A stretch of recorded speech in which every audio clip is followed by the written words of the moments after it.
Welcome, everyone. This is our first installment of Students Rising, Dismantling Repression, Imagining Futures. Everything around us is telling of a story that is quite grave,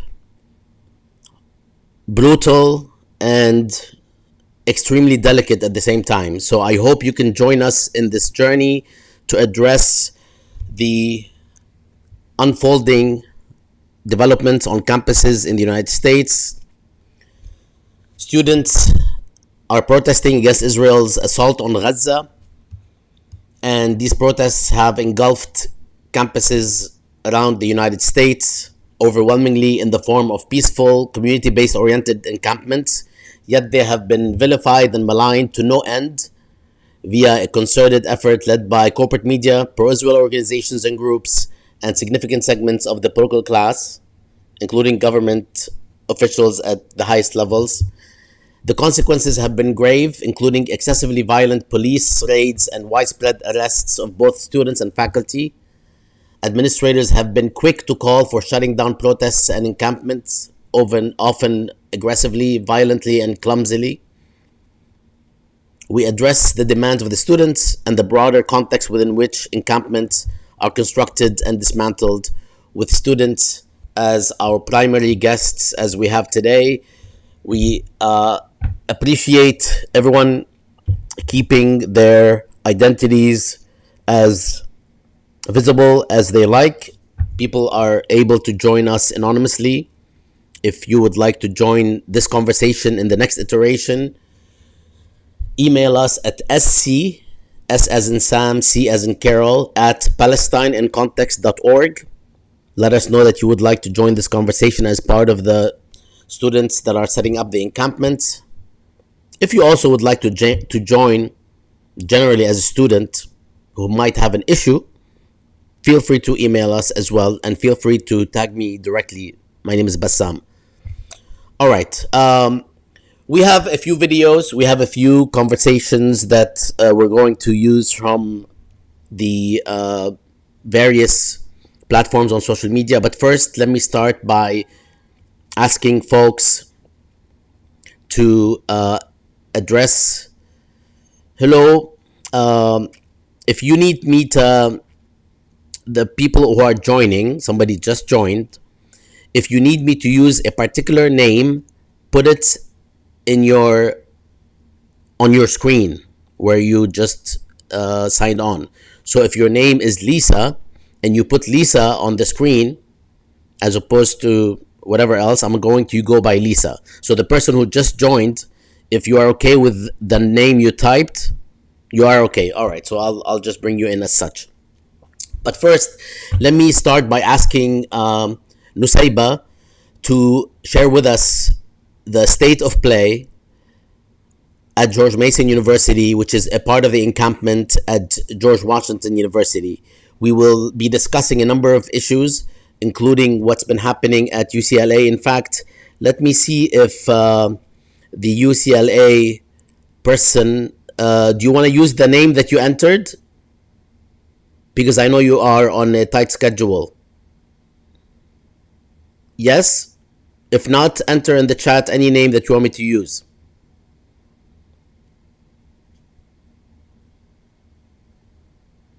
And Nusayba, let's start with the UCLA person who is going to be actually addressing what's been happening at UCLA, given that the encampment was swept last night and it was brutalized 2 nights ago. So let me start with the UCLA contingent. Please go ahead and share with us what's been happening at UCLA. And actually, if you don't mind, let me play what was shared with us from UCLA yesterday, which is indeed by the same person. So let me play this first. It's just 2 minutes, and then we'll take it from there. Hey everybody, I am sending this voice note from the liberated zone at UCLA. I'm That's not last sure if night. you can hear, but that's a helicopter overhead. 4 helicopters, as a matter of fact. We have confirmed that the encampment, the Palestine Solidarity Encampment, will be cleared tonight. We have no idea when. Could be an hour, could be at 1 a.m., could be at 3 a.m. Folks are hunkering down. I am incredibly impressed with the amount of people that are consciously choosing to stay after the violent, very violent Zionist lynch mob that came out yesterday to attack UCLA students with no help from the administration or local police. The community today has been dropping off nonstop donations, helmets, goggles, eye washes for pepper spray, and mace. The over 100 students were pepper sprayed and bear maced last night, which of course is bear mace is illegal to use on people. And so it's been a really wild time. I'm sending this note in case I don't have the ability to join you guys in person. If I join in person, hopefully I'll be able to share more, or that of next week. But the Executive Vice Chancellor, Darnell Hunt, came to the encampment today for quote-unquote negotiations. In reality, he had nothing to offer, and essentially the students gave him hell for what happened last night, and all he could muster is, and I'm sorry, and yes, last night was unacceptable, but no real offers, no real engagement with the content of the students' demands. And they told him flat out, we're not here for a Palestine Studies Center. We're here to end the complicity in genocide. And they held their line. It was an incredible thing to watch. And we're all so proud of them and of all the students around the country. Thank you, UCLA. Are you ready to share with us some updates? I know you have to go because of the dire situation there. Yeah, can you hear me okay? Yes. Yeah, it's been a wild couple of days to say the least. Really early this morning, actually, more so than last night, the camp was breached by a multi-agency joint operation. So it was LAPD, LA Sheriff's Department, and the California Highway Patrol, as the order was actually given ultimately by Governor Newsom, and so state police were also involved. Um, it was violent, it was brutal. It also goes to the degree of the invasion on the camp and the number of arrests, which are now well over 100, including, we think, around a dozen faculty. Um, just goes to show really whose safety is prioritized and why, when absolutely nothing was done the previous night as students were attacked. Um, Administration is claiming that they called for police to intervene uh, on behalf of students allegedly and remove the mob around 10 p.m. But no one showed up. No police force, law enforcement showed up until almost 1 a.m. And when they did arrive, they did nothing. They slowly moved into the quote unquote counter protest area. They let all of the agitators and those who assaulted students simply walk away without any consequence. And of course, we all know, right, that had this been Black Lives Matter protesters or pro-Palestinian protesters that were attacking others or an encampment, they would have been swept so quickly. They would have been brutalized. They would have been arrested. And yet, these white supremacists, we know for a fact there was a group of Proud Boys in the crowd. These white supremacists and self-professed right Zionists were left completely to do whatever they wished. So it was a really difficult morning yesterday morning for students. Everyone was kind of recouping. There was already a meeting that had been scheduled with the vice chancellor to have him come to the encampment. He tried to actually get the location changed, and the students insisted that he come to the encampment, and he eventually did. But only 2 hours before, basically, police started kind of moving around the space. And yeah, I there are so many details. maybe if there are specific questions I can answer, but uh, currently we're all kind of just swarming in a world of news. So many students are being released right now with citations, so we're organizing pickups. There's a huge jail support effort um, and legal support effort. We're getting word and confirmation via video that rubber bullets were shot into the crowd, and at least 5 students have head injuries. Um, it's really just heartbreaking to see also the state of the camp this morning, right? Completely cleared and trashed. This beautiful space that for the last week has just been so full of love and community and commitment. To see it like that, I don't think for anyone at UCLA ever again we're going to be able to walk through the quad and see it quite the same way.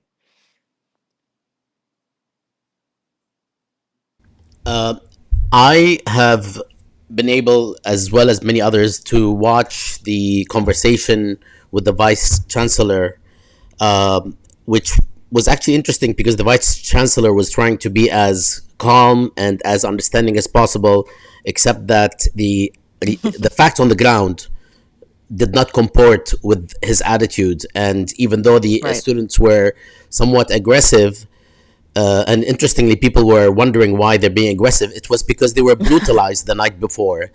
In all That's right. cases, can you tell us a little bit about that meeting? Because it's a little bit more about that meeting because it sort of highlights what is happening today throughout. There is this talk of rule of law, talk of regulations, talk of all sorts Right. of limitations that we should all, as good citizens, be abiding by.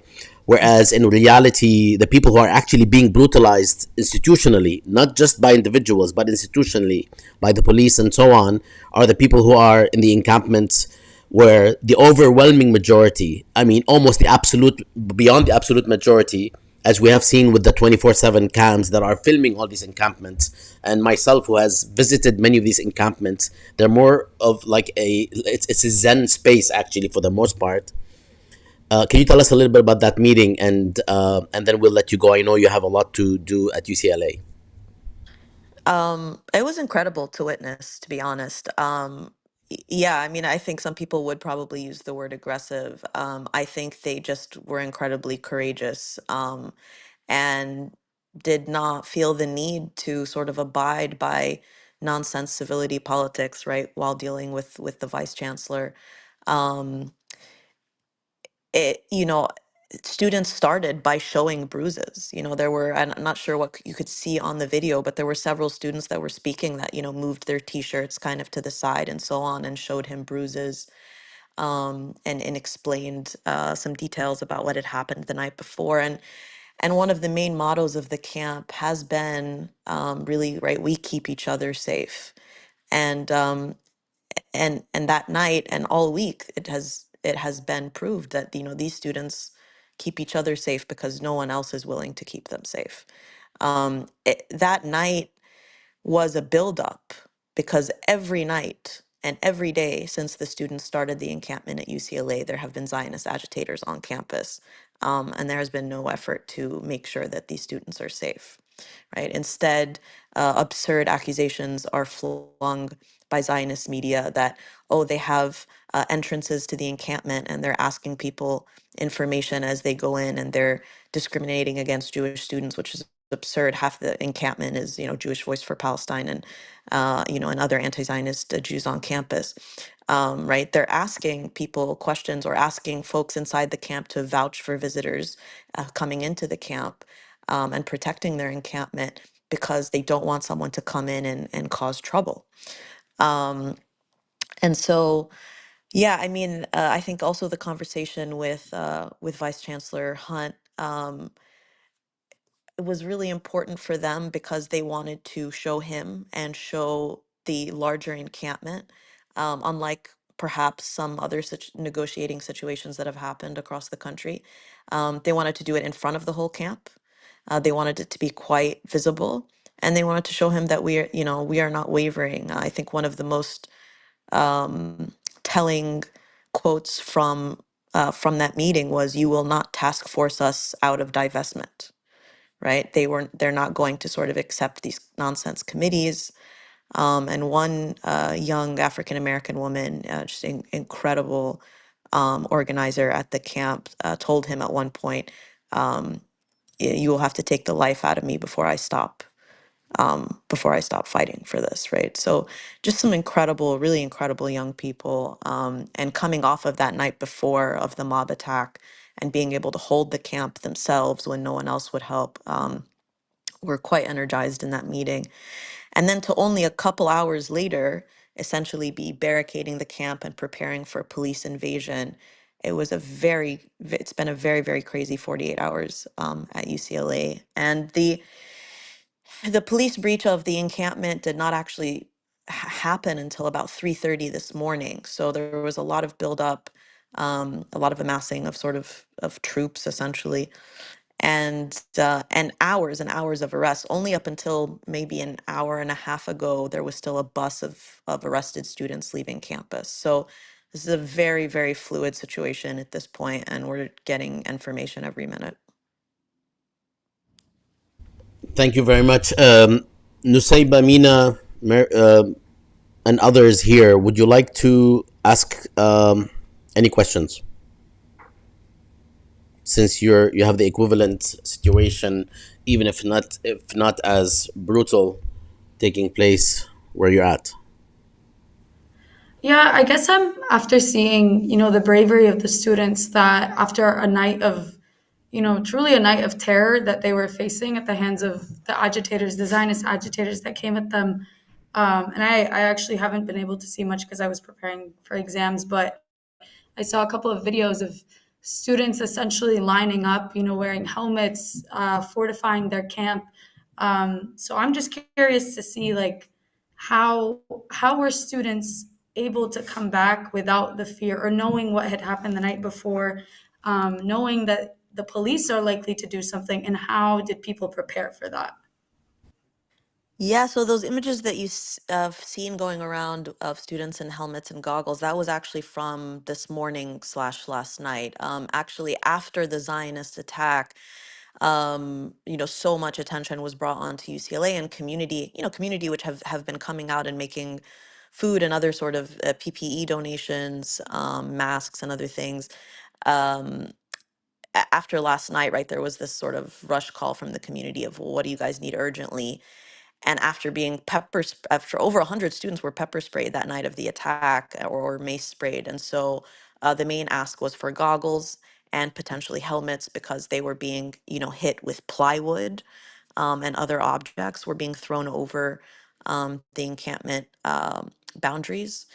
And so actually almost all of the, which was a lot, all of the helmets and goggles and sort of things that you see or are going to see in sort of coming hours, from this morning's police clearance of the camp, um, that was all donated yesterday. So the Zionist mob attack was on Tuesday night, and then Wednesday night, early Thursday morning was the police clearance. So within very, very quickly, community really just showed out really hard.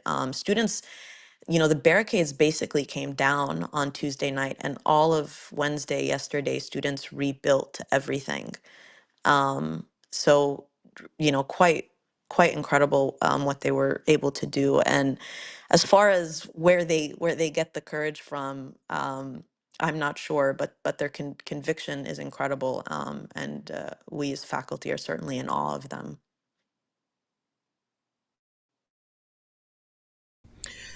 Thank you, UCLA. I'll let you go unless you want to hang on with us and continue the conversation. I'd like to move to George Mason, and we have Nusayba with us, who will share with us the state of play, what's going on at the GW encampment, which includes Maryland University, GW, Georgetown, Gallaudet University, and of course George Mason, as well as an American university, as well as others. Nusayba, the floor is yours. Yeah, so like Bassam said, I'm with the SJP chapter at George Mason University, which is located in Fairfax County, Northern Virginia. But we do not have an encampment on our own campus, but rather we are part of a larger coalition of SJPs, which is comprised of, I believe, 8 SJPs now across DC, Maryland, and Virginia and the greater Washington area. To list them out, they're George Washington, Georgetown, George Mason, American, Gallaudet, Howard, University of Maryland, and University of Maryland, Baltimore County. And we had decided in the initial planning stages that rather than having separate encampments at each one of our universities, we wanted to come together and hold one mass encampment that brings together all of our student bodies and still targets all of our administrations while also putting pressure on DC and the United States government itself to heed the demands of the student body. We have officially reached the 1 week mark of the encampment. Our first day was Thursday last week. We had launched at 5 a.m.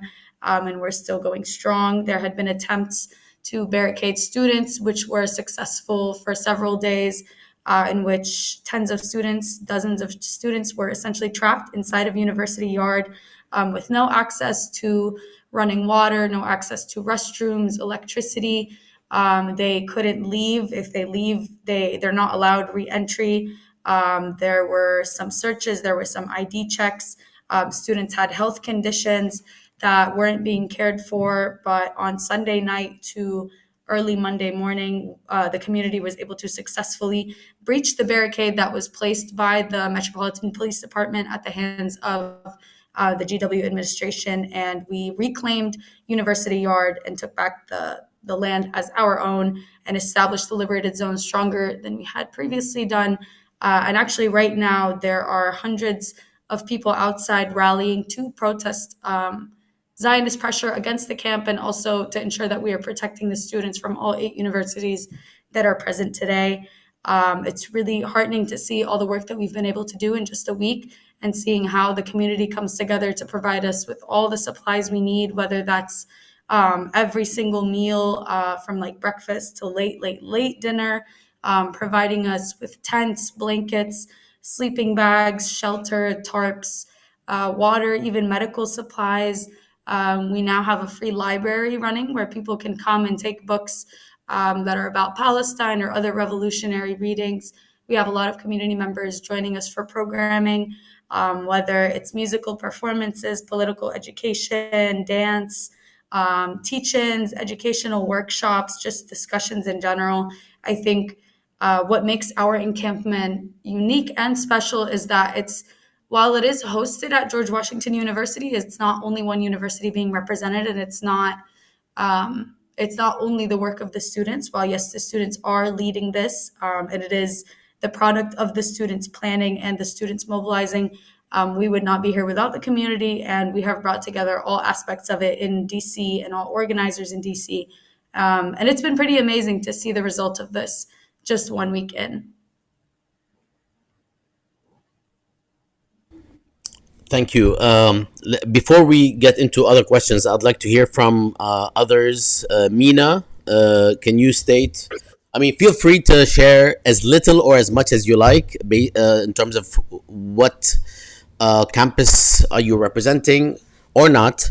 But I'll let you go ahead, and then we will hear from the NYU person, and then we'll go to GW and I guess Miriam. Yeah, thank you so Yeah, much so I'm for. here with No, Georgetown University. we're I'm at GW's campus. okay. Let's And have her right go on. now, we have.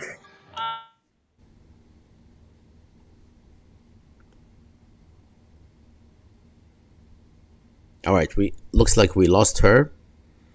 I think she's on a phone. Mina, can you go ahead until we recover Mariam? Yeah, thank you. My name is Mina. I'm a student at Georgetown University, but I've been here at the DMV SJP Coalition Solidarity Encampment since day one. Um, I think Nusaiba summarized the events here very well, but I really want to highlight the sense of energy and morale that has not wavered among our community. Um, despite the acts of repression, despite George Washington University's president, Ellen Gramberg, especially being completely unwilling to uh, engage with students, to entertain any negotiations.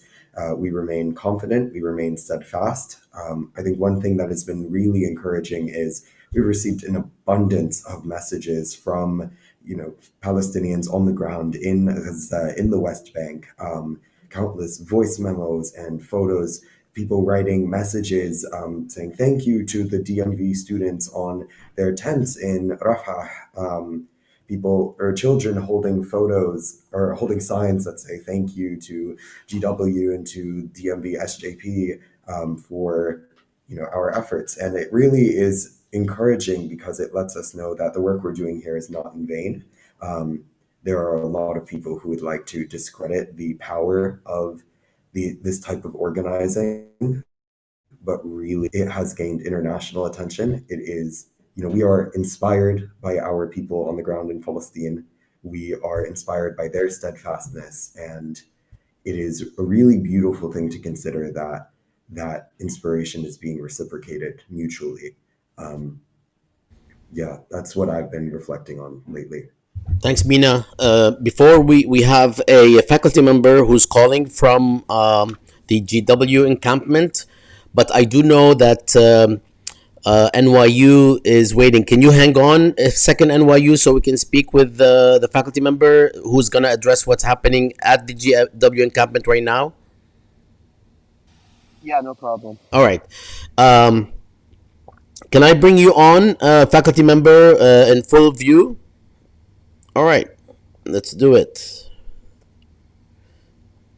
1 second. You're on. Welcome, Professor Anchor, Professor Libby Anchor from GW. I know that you are doing a million things right now, but we did hear that there's a counter protest starting at 11 with the police re-barricading or reorganizing traffic and so on. If you can give us a quick update, that'll be great. You are muted. Hold on. Let me unmute you from here. Nope, you're still muted somehow. Maybe on your phone, there's a...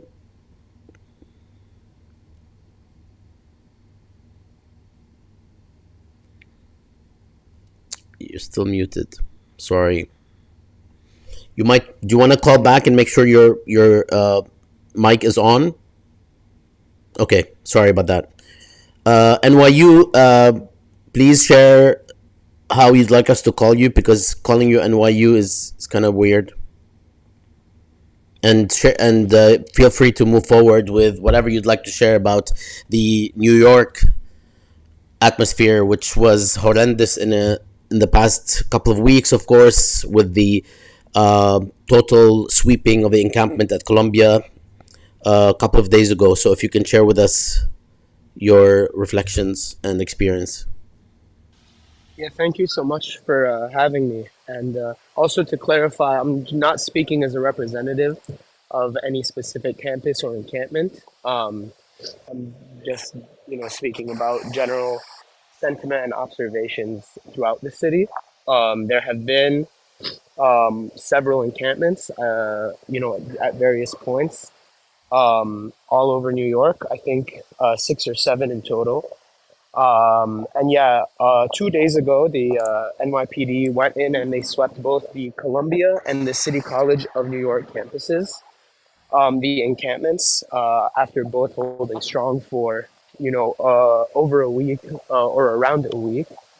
But the context, as you said, the context of these encampments comes at a time of really severe repression, both from the NYPD and the state, but also from other entities, especially university administrations. When the students of Columbia established their encampment, this had been, after essentially months of really brutal, aggressive, suspensions, investigations. The president of Colombia bragged about sending the not only the NYPD but also the FBI and private investigators to essentially surveil the students of this university. Um, and, multiple people had been suspended or had been at risk of suspension, had been evicted from their dorms. Um, and, this is obviously crucial context for what motivated the students to take on this encampment in the first place. In addition to, of course, the at least 40,000 people who have been murdered in Gaza in the past 7 months, as a result of our tax money, of our tuition money. Um, and the day that they established this encampment was also the day that the Colombia president, Manu Shafiq, was speaking to the Senate about, what she's essentially been doing and working on to repress this movement and repress these students.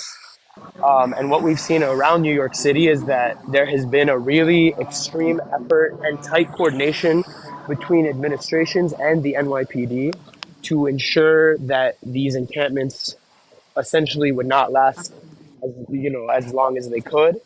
We saw the first sweep in New York City was at Columbia as well. About a day after the encampment was established, the president invited the NYPD in to arrest roughly 100 students to completely clear the encampment. And this was an operation overseen by some of the top brass of the NYPD, including the commissioner, Edward Caban, the deputy commissioner, Kaz Daughtry, and the chief of patrol, John Chell. These three characters have been present at numerous encampments, and especially Kaz Daughtry has been present at every single sweep of a NYC encampment over the past 10 days. And this comes after he joined Mayor Eric Adams in visiting occupied Palestine in August to specifically study the tactics and technologies of surveillance and repression that the Zionist occupation uses against the Palestinian people. And so what we've witnessed time and time again, either the first sweep at Columbia, the sweep a few days later at NYU, or 2 days ago the sweeps at again Columbia and the invasion into Hins Hall, the building that students occupied, as well as in the City College of New York, was that the NYPD was working tightly in concert with university administration. And at the same time, the narrative that they've been using to justify this kind of escalated repression has been the language of a quote unquote outside agitators. Outside agitators are present here. In an email to the NYU community, the president of NYU claimed that, over half of the people who were arrested, not this Monday, but the previous Monday, when they essentially sent an army of NYPD officers in riot gear to the encampment, that they were not, part of the NYU community. The same language the NYPD mimicked when justifying the raid on Hins Hall in Columbia 2 days ago. They said that these are not students occupying the building, they're so-called outside agitators. And frankly, to me and to many people all throughout New York City, this kind of divide is rhetorically and tactically really harmful to our movement, because we don't necessarily want to respect this kind of, divide between the university and the broader community. And in fact, we know from the history of encampments and occupations all throughout this city and throughout the country that they are actually at their most politically powerful and authoritative when that border between the university and the broader community becomes more porous, when the gates of the university are opened up. You could see this in the City College of New York, which, similar to the DMV encampment, it's a single location, but it was meant to bring in every single member of the CUNY community, the City University of New York, which has 250,000 students, roughly 50,000 employees, and this was a single encampment meant for not only all of them, but for everybody in the surrounding community, which is uptown Manhattan, which is Harlem. And they specifically picked this location because it's an open campus. Anyone is able to walk in and to be a part of it. Of course, today that's not the case. They've completely, essentially locked down the entire campus so as to keep folks from setting up another encampment after the violent sweep. 2 days ago, they arrested nearly 300 people, students, faculty, community members, whoever it may be. But at the same time, what we're also seeing is that the response to this escalated repression has not been to back down whatsoever. In fact, as I said, the decision to start the encampments, the decision for Colombia, who kind of started this prairie fire almost, was in response to the repression that they were facing from any attempt to fight for divestment, to fight for, the demands of the students and of the people more broadly to cut their complicity in the genocide in Gaza and the colonization of the Palestinian people. And so as a result, this repression has not made anyone back down. The first time they swept Colombia, they established another encampment. The first time they swept NYU, they established another encampment. They threatened to sweep and suspend the U School, and they opened up a second encampment at the Parsons School of Design. They threatened to sweep the Fashion Institute of Technology's encampment, and the community showed up in droves to defend it. They actually physically, community safety, public safety, whatever they're called, campus safety at CUNY, tried to go in and physically tear down tents themselves at the City College of New York on the first day of the encampment, and the entire community, students, faculty, and otherwise, actually physically pushed them out of the encampment to defend this encampment, chanting, "We will stay, we will stay." And so whatever is happening and whatever we're facing, whether it's an army of police officers, whether it's this wave of suspensions, of even threats of expulsions, of evictions from dorms, whatever it may be, it's not scaring the people whatsoever, because firstly, we know that whatever we're facing here, even the kind of extreme violence that we faced 2 days ago, is absolutely nothing compared to what the people in Gaza are facing and what we are fighting against. And at the same time, we know that we can't let this repression win. We can't let them force us to submit to allowing our money, our tuition to be complicit in genocide, to fund this genocide, to fund these weapons. And so people are only getting braver, getting more creative, and acting, more courageously, which is something that, everyone around the world should be encouraging.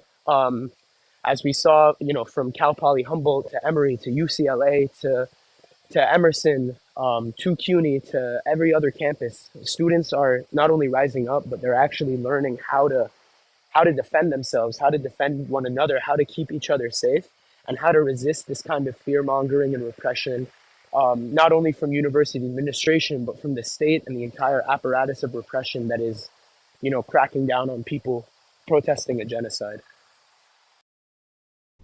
Thank you very much, NYU. What do you want us to call you? Call me whatever you like. I really don't mind. NYC student. NYC Fine. student. Hala hala. All right. Thank you so much for this broad report. I'd like to stay with us if you like, if you can. I know all of you have much better things to do. I apologize for bringing you into the superstructure, but let's go to Libby Anchor from GW, who has some news for us regarding what's happening in the GW encampment, which brings together all sorts of DMV area universities. Are you able to hear me? We are able to hear you and see you, and Wonderful. welcome to um, Students Rising. You're not a student. You and I have actually a label, which is like a particular in blue. These are not students. Everyone else is a student. Just to be clear. Great, thank you. I am a faculty member here at George Washington University. I'm not a student, but I am here with the students. There are many different faculty who are supporting students from all over. The encampment has been going strong for over a week. The students have been in incredibly strong spirits. They're disciplined. They're doing excellent work. They are not going to move until the universities meet their demands. This is a coalition of many, many different students from across the whole District of Columbia, Maryland, and Virginia, and they're each pressuring their individual universities, as well as all universities, to divest from investment in weapons manufacturing, to end support for the war, to call for a ceasefire. And the students have been really committed. There was a counter protest out today that also tried to disrupt the encampment, and the students were incredibly strong They were really united, they de-escalated, they were nonviolent, and they are really committed to being here in the long term until GW and other schools meet their needs. Thank you so much, Libby. I know that you're there with a number of faculty, and can you just tell us a little bit about what is the faculty representation that you have there? I was there a few days ago, but I'm no longer in Washington D.C. So if you can just give us a quick picture.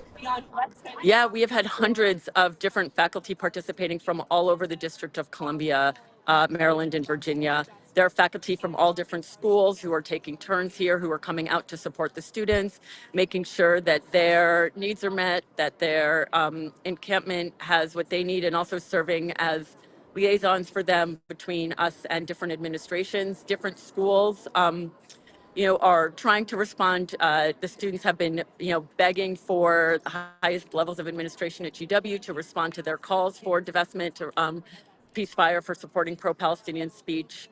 And so there have been a lot of faculty out to support them, to support their acts of civil disobedience, right? They are working in a really long tradition here of civil disobedience when they see an enormous injustice in the world and the institutions that represent them are not meeting it. They are not remedying it in many ways and are contributing to those injustices. And so, part of the mission of universities is to support critical inquiry, to support education, to support free speech at the utmost. And, these are in all the ways in which we're supporting the students and trying to help them with their call.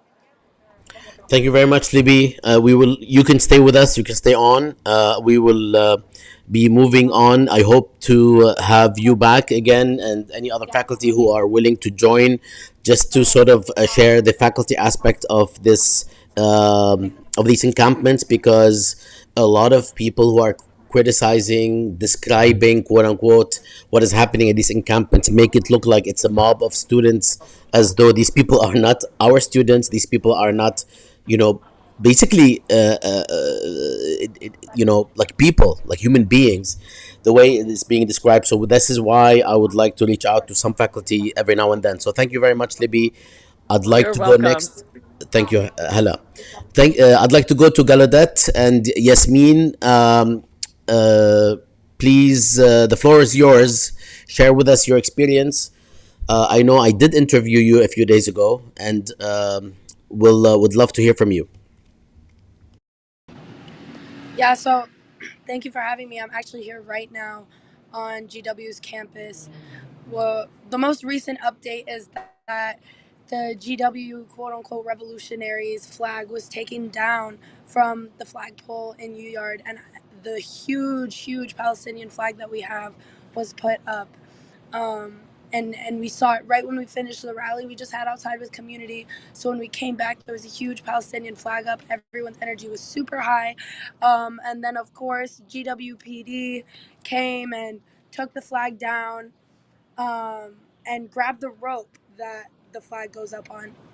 Um, so the students grabbed the flag, students and community grabbed the flag, walked to the front of the building right next to us for a minute, stood in front of it, and then came right back.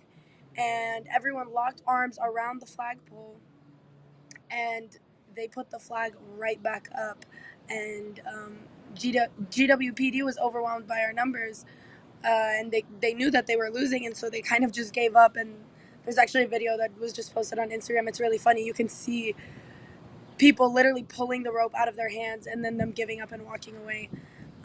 So it was really funny, really amazing to see a gigantic Palestinian flag waving higher than any other flag over our encampment. Um, yeah, that's all the updates I have for right now. This is our 8th day. It's hot. It's tiring, but people are still here going strong, and I think that's all that matters. More people are planning on coming today after work as well, so we're not going anywhere. Thank you. Thanks, Yasmin. We lost Gabe, or Bag, Steve. I'm lost with the names, because I have too many names in front of me. So I think it's Bag, Bag. Yes, we lost Bag, I guess. Um, before too long, if somebody can sort of text them to join us, because I really would like to hear from them. Before we do that, I'd like. There we go. 1 second. I'd like to just play something from online. This is a message from Gaza, so I'd like to play it for everybody.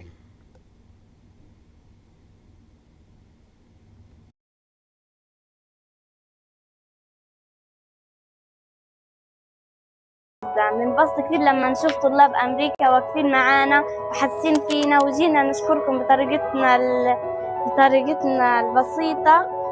بتمنى تستقبلوها بحب.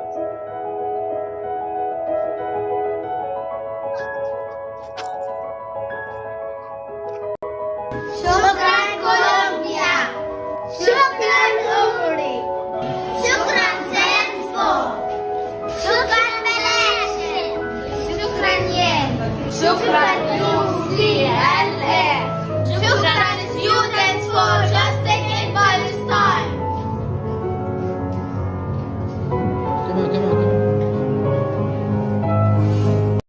احنا أهل غزة بنبسط كتير لما نشوف طلاب. Thank you to everybody. I guess they are these types of videos proliferate. People from Gaza watching, learning, knowing what you all are doing and protesting for. Basically protesting what they are enduring. So this is very heartwarming. Before I move on, I also would like to show a quick interview with a former president, Brandeis University, on Democracy Now!, talking about the protests, and it's a really important conversation. And then we will come back and address. Hopefully, Bag and others will join us again.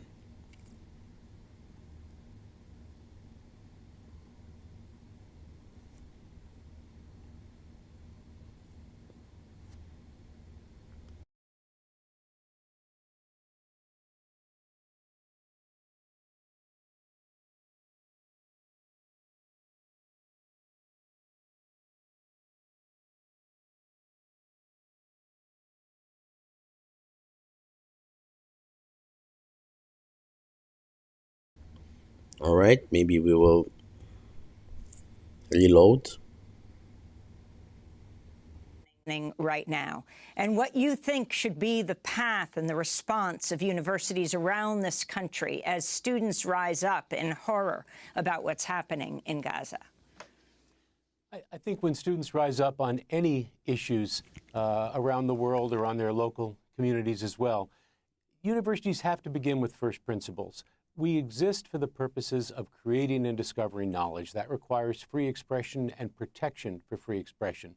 We talk about balancing free expression on the one hand, safety on the other. And although I understand that, it somewhat misses the point, which is to say safety is essential for campuses, but safety is instrumental to protect the fundamental goal, and that's free expression. So in a case like what happened at UCLA, there's an interesting example there of sometimes universities can do too much, but sometimes they can do too little. And clearly one of the things that came across was the need for intervention sooner to protect the violence that was going on at UCLA.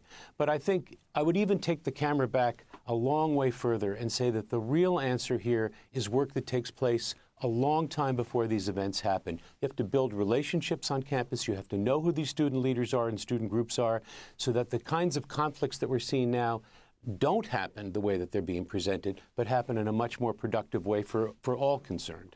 And could you explain whether protocols, what are the ordinary conventional protocols in place at universities dealing with protests, and whether those have changed in the last month since we've seen the Gaza protests begin?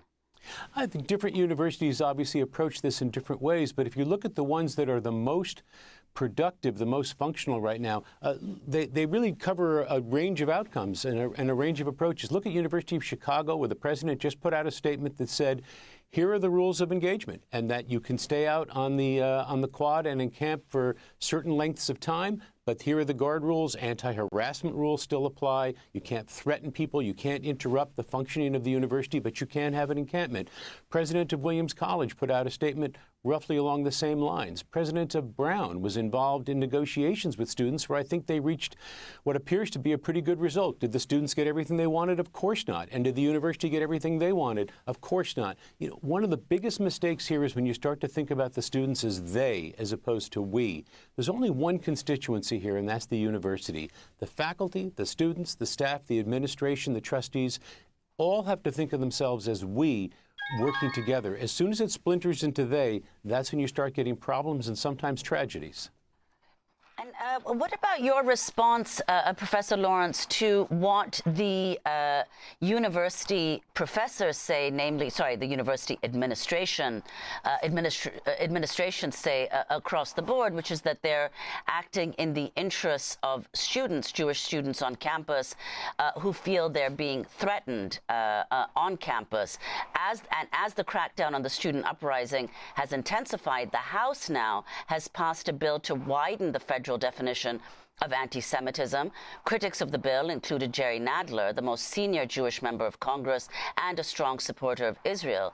Nadler said, quote, "This bill threatens to chill constitutionally protected speech. Speech that is critical of Israel alone does not constitute discrimination. The bill sweeps too broadly," Nadler said. Meanwhile, Republican lawmakers are vowing to launch new investigations into elite universities. Earlier, Republican whip Tom Emmer claimed, quote, "pro-terrorist anti-Semites taking over our college campuses." So if you could respond to that, what you think is actually going on and how the Biden administration is responding, what's happened in the House? The most important thing is to focus on the limits on expression, which are pretty far out on the horizon. Free expression, free inquiry, academic freedom all have to be given broad range for protection. Where there's actual threatening behavior, that can be restricted, that can be precluded. So when you hear about talk of actual threatening behavior, I think there is a reason for the university to clamp. But provoking people, challenging people, asking difficult questions, making people uncomfortable, that's part of the price of living in a democracy, if you will. That's what it means to live in a self-governing society. Interrupting the actual functioning of the university, that can be precluded. You can't block off buildings. You can't keep getting into a library or into a classroom. But you can certainly create an encampment that might make it less comfortable for some students to get to class. Again, discomfort is not something that you should avoid in all cases in a university. Safety. So I think that's the balance that universities have to strike. And on some campuses, they have to do a better job of striking that balance. And this is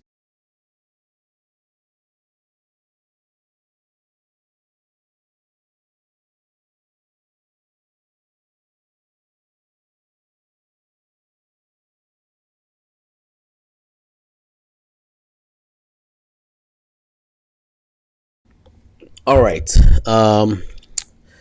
Let's go next to. I mean, there's a lot that we can say about this, but we'll get your feedback in a second. Let's go to Bag, who is speaking from, who represents GW as well. Bag, the floor is yours. Hey there. Thanks for having me on. Absolutely. Thank you for joining. Sorry, we had the like different things happen, so I wanted to get you in earlier. Yeah, no worries. Do you want me to respond to this video You or could just you talk about my experience more if you generally? can start with the video and then talk about your experience. Yeah, I think it definitely encapsulates some of the issue here. We are seeing the university and the students, particularly Zionist students at this campus, uh, say that they feel disturbed or harmed by by the encampment. The mere sight of the encampment disturbs them. And it begs the question, like, why are these people disturbed? And it's because we are protesting against a genocide. We are protesting against this university's complicity in oppression, in militarism, in genocide and ethnic cleansing. And it's actually the students in the encampment who are exercising their right to denounce the ongoing genocide that are harmed, that are suppressed, that are targeted with aggressive doxing and like militant police presence and racist harassment and academic suppression. And they say that they are doing those things because our actions violate the supposed safety of community members, but it's not our community, because the community that we're building in there is beautiful. It is built on love and solidarity and compassion, and we are making art and having important conversations and building relationships. And people who feel disturbed by that are frankly individuals who are supporting genocide, and the mere sight of people breathing life disturbs them because they are supporting death. And I think that, you know, people need to understand that this notion of protection under the neoliberal university and the nation state, it means nothing. Protection is a farce. It is them deploying the militant arms of the state upon students everywhere. And at GW, that hasn't been the case. But we've already seen MPD and GWPD, taking some precautionary measures that are very frankly intimidating. But we're not going to be intimidated. We're not going anywhere until our demands are met. Thanks, Bag. Is there anything happening right now that you are you at the encampment now? Because I have a video of of basically the police trying to confiscate the Palestinian flag. Do you know anything about this? I am not at the encampment. All right. Let me see if I could play that for everybody. Let me hold on a second.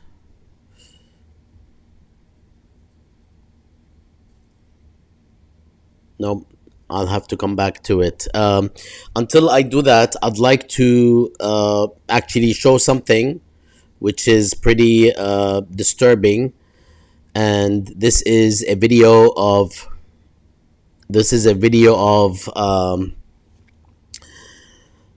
Steve Tamari, professor of Middle East history, being sort of beaten up by police.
So we're gonna move to another video that is equally disturbing.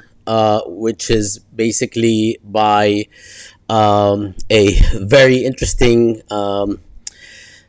Congress member, Mr. Cotton. So I will play that video for you.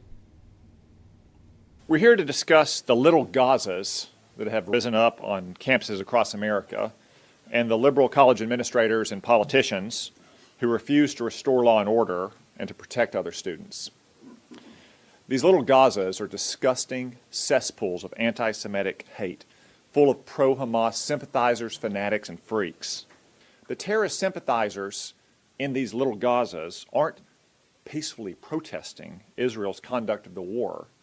They're violently and illegally demanding death for Israel, just like their ideological twins, the Ayatollahs in Iran. We're here to discuss the little Gazas that have risen up on campuses across America. All right. So, Nusayba and Mina and others who are still with us, any comments on this? Yeah, I mean, at the DMV SJP encampment over the past couple days, we have seen a pretty egregious response from the government. This was all sparked by GW's administration on the first night of the encampment, calling Metro PD, MPD, to clear the encampment, and essentially the DC mayor's office refused to comply with GW's command, their order for the police to come and clear it. And this sparked major outcry from right-wing members of Congress in particular. We are seeing a lot of political theater, essentially. It is all designed to be a distraction from the genocide in Gaza, from our university's complicity in the genocide, from the government's complicity in genocide. Our encampments are extremely powerful, is what this is proving to me and to others here. The American imperial entity feels extremely threatened that its contradictions and its crimes against humanity are being put on full display, and that people are waking up to them in masses. So in order to counter that, my analysis is that these politicians need to create distraction to keep, Gaza out of the media cycle, to put students at the forefront and to put themselves at the forefront, to create baseless narratives that we are anti-Semitic, that we have, ties to terrorism, when really we're just a bunch of students in tents who are, people of conscience calling for an end to complicity in genocide. It's really not, it's not deeper than that.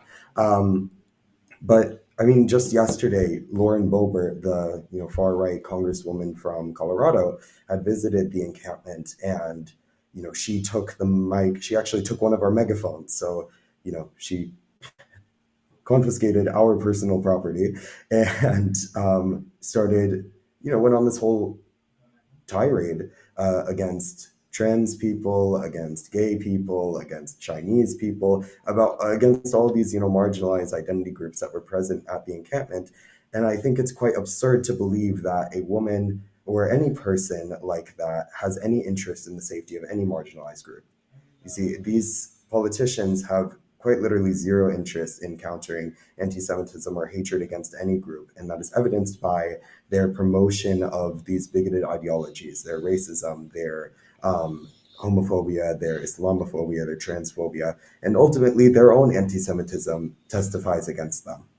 So really, when it all just boils down to their goal is to keep eyes off of Gaza, to minimize criticism of the US government, to minimize criticism of universities' material complicity, and to wash their hands clean of any backlash that they might be receiving. Thank you. Thanks, Mina. Nusayba, any word on Congressman Cotton?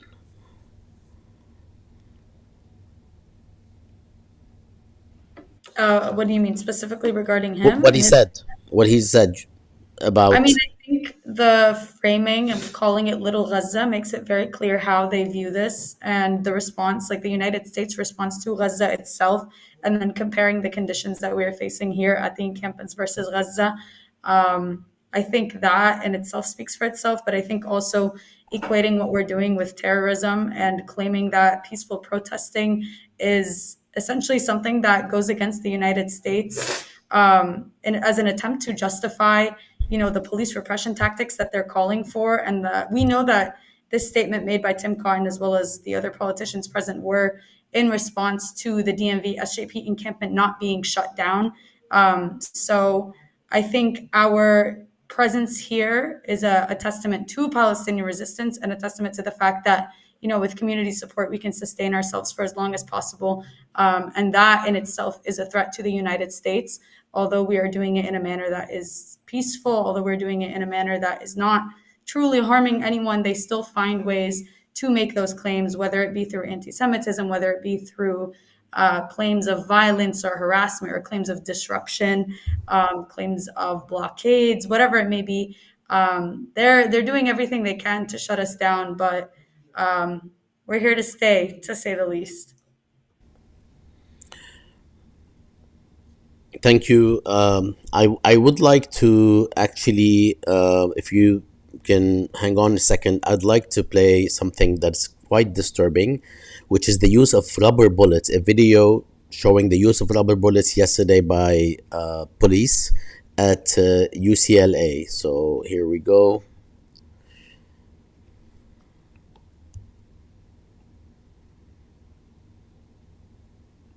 So move back for your safety. For your safety. Without provocation.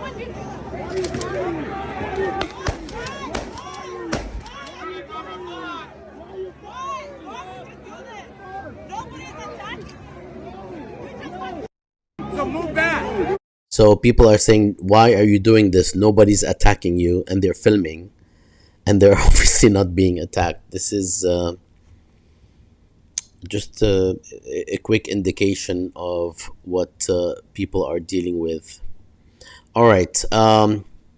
So can you tell us, whoever would like to speak, I know that a lot of, and I need to let you all go because you have better things to do. Is there any indication of what folks, you and others, are likely to do or plan in the summer?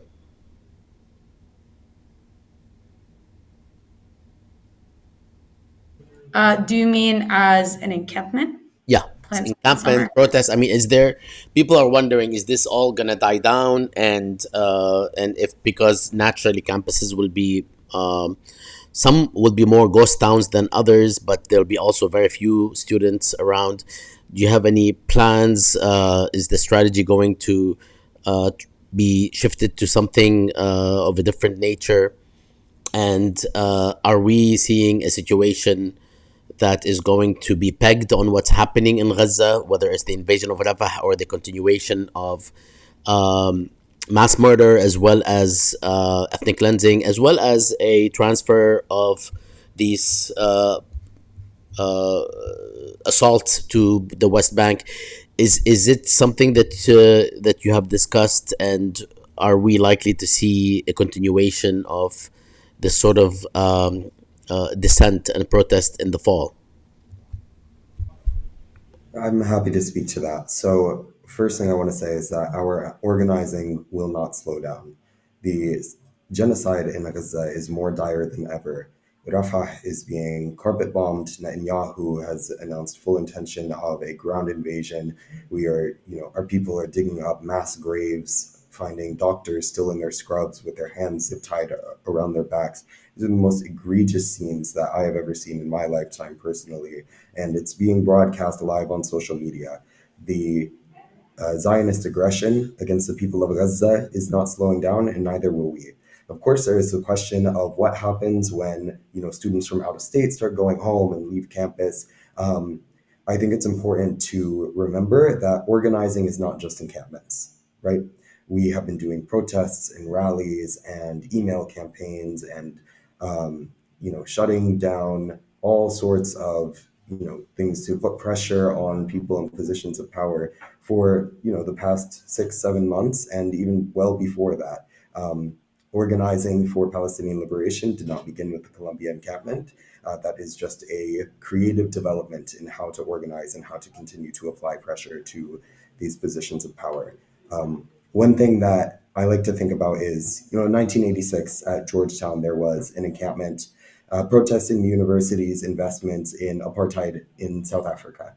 And Georgetown University ultimately agreed to divest, but they didn't make that agreement until September of that year. So, the encampment was in April, the encampment died down, it ended, summer came, and then fall began, and then we got divestment, correct? So even if, one, we have no intention of packing up and leaving until our demands are met. But even if, the future is unpredictable, even if the encampment ends before those demands are met, all our campuses better believe that we will continue to organize and to resist and apply the same amounts and even more pressure on them until those demands are met in new and creative ways. Thank you so much. We have with us, oh my God, we just lost her. Damn it.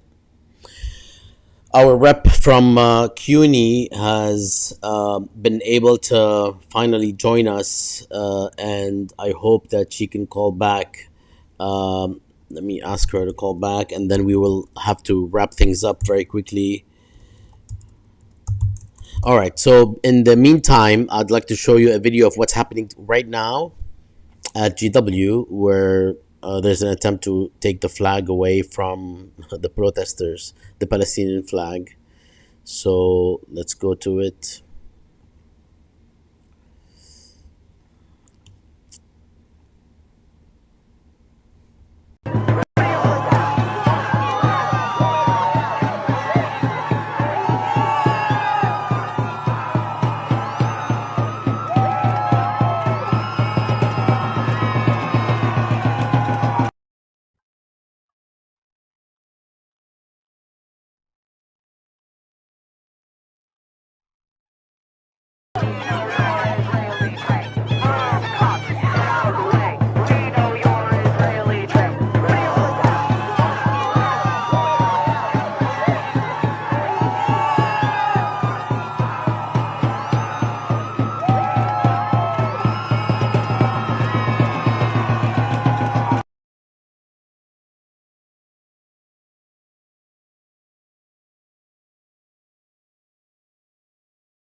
Before we move forward, let me just share with you a map with encampments all over the United States. In fact, it's all over the world.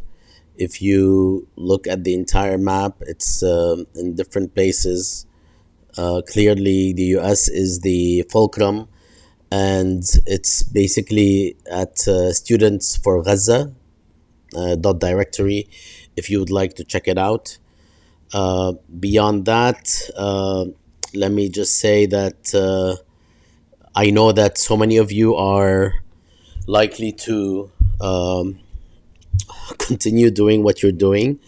I have been to, personally, I teach at George Mason, but I have been to several encampments on the East Coast, and at all times, in every single situation, as well as every single video I've been watching on the encampments and the reports from different people, there's actually zero violence and zero trespassing in a dangerous way against anyone. There's zero exclusion. In fact, people walk in all the time in front of me at GW encampment, and clearly they wanted to intimidate or quote unquote plant some sort of a reason for them to be yelled at and talked to in a problematic way, and nobody cared, nobody responded, they just let them walk through. So it's really repulsive how these encampments are being addressed in the media and government. Nobody is saying they are perfect, but these are anti-war protests that have never been perfect and shouldn't be perfect. They can't be perfect. We're talking about tens of thousands of people protesting war and genocide in Gaza at this point. So, in many ways, there will come a time, just like what happened with the actual assault on Gaza and the unfolding genocide, where a lot of these facts will surface. And up to now, we have not seen anything like the gang attack by pro-Israel thugs, whatever you want to call them, on the UCLA encampment. We have not seen anything like that. And elsewhere, as I showed just a video of the professor of Middle East Studies, Steve Tamari, being almost beaten to death. He was lucky he survived, his doctor said. And there are dozens of these videos online. And you will struggle to find a video when somebody was, for no reason at all, or even for some reason, has been attacked by the protesters. I'm sure there are examples of some infringements, but the issue is that one set of infringements are an outlier, are anecdotal, and the other is institutionalized, supported by government, the administration, and sometimes the police, as in the case of the UCLA on Tuesday evening, have actually stood there watching people beat the hell out of a very young and courageous protesters who were just standing in front of them before they walked in, thinking that, you know, they're not going to actually go all the way. And they did. And they kept on beating him endlessly, 7 or 8 people. And the police were watching. This sort of thing is not going to go without notice. And there will come a time where all of these facts will surface and become far more accessible, even in the mainstream. Any last words, people? Because I know, it's almost 90 minutes now. Any last words from anyone here? I know some of you are just decided to just say what they want to say and are actually not going to participate anymore. Anything else they'd like to say or close with? Yeah, I think the message we try and close every interview with and all our statements with is that all eyes should continue to be on Gaza, not on the students, not on the faculty. Ultimately, the atrocities and brutality we are seeing on our campuses are egregious, they are unacceptable. But as somebody said earlier, no amount of oppression or suppression we face for our solidarity work amounts to anything people on the ground in Gaza are experiencing. We do this for them, they are our compass, and we encourage everybody listening to keep their eyes first and foremost on Gaza, stay updated, stay in the loop, follow independent journalists on social media for first-hand accounts of their day-to-day lives. Don't be swept into the mainstream media cycle, and free Palestine. Thank you, Mina. Anyone else? Free Palestine. Absolutely. All right. Thank you all for joining. Thanks to everyone watching. This has been a first installment of Students Rising, Dismantling Repression, Imagining Futures. And it's part of the broader Gaza and Context Collaborative Project, which includes 24 universities and research centers in what might be one of the largest, collaborations by academic institutions addressing the genocide in Gaza since October, actually, for the past 7 months. You can go to palestineincontext.org to watch all of the teach-ins and all of the conversations and podcasts. We have a series also titled In Defense of Academic Freedom, of which we've had 3 previous iterations with professors, faculty members who have been either suspended or fired or relieved of their teaching duties. And we have another coming up this Monday at 1 p.m.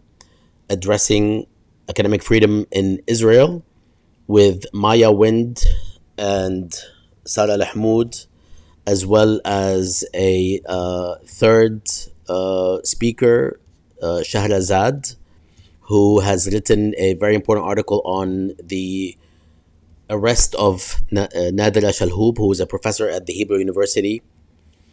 We also have on Tuesday, coming Tuesday at 2 p.m., a teach-in on weaponizing anti-Semitism and the relationship between and the conflation between anti-Semitism and anti-Zionism. And we will be joined at that teach-in by Ras Sigal, professor. Ras Sigal will be joined by Adam Horowitz and Professor Sheila Robinson, and it will be co-hosted by myself and Asli Bali, who is MESA president. And we also will be featuring next week another teach-in on Thursday on children and education in Gaza. And there are a few things coming up. So please stay with us. You can go to PalestinianContext.org to learn more. And we hope that you all stay safe, stay strong, and we will take our cues from you. Salam.